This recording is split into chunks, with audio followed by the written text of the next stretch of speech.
చంద్రబాబు నాయుడు గారు ఇవ్వడం జరిగింది. కాబట్టి వాటిని ఎంతవరకు మీరు పరిష్కరించగలుగుతారు, ఎంతవరకు ప్రజలకు అందించగలుగుతారు? ఈ అందించే క్రమంలో మీరు ఏదన్నా కూడా చేయలేకపోతే ఖచ్చితంగా వైఎస్ఆర్ కాంగ్రెస్ పార్టీ తరఫున ఖచ్చితంగా తెలుగుదేశం పార్టీని కానీ కూటమి ప్రభుత్వాన్ని కానీ ప్రశ్నిస్తామని చెప్పి ఈ సందర్భంగా నేను తెలియజేసుకుంటూ, ముఖ్యంగా నేను చెప్పదలుచుకునే విషయం అధికారంలో ఉన్నప్పుడు చెప్తున్నా, ఇప్పుడు చెప్తున్నా,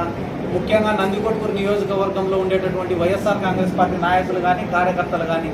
ఇంత మంచి క్యాడర్ దొరికినందుకు, ఇంత మంచి నాయకులు దొరికినందుకు నిజంగా మా అదృష్టం అని చెప్పి కూడా అప్పుడు చెప్పినా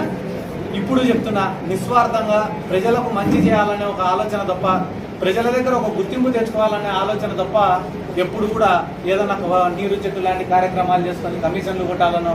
లేదా వచ్చే పెన్షన్లలో కమిషన్లు కొట్టాలనో, లేకుంటే ఏదైనా పోస్టులు వస్తే అమ్ముకోవాలన్న ఆలోచన లేకుండా కేవలం ప్రజల దగ్గర మంచి పేరు సంపాదించుకోవాలని ఒకటే ఒక ఆలోచనతో పనిచేసినటువంటి వైఎస్ఆర్ కాంగ్రెస్ పార్టీ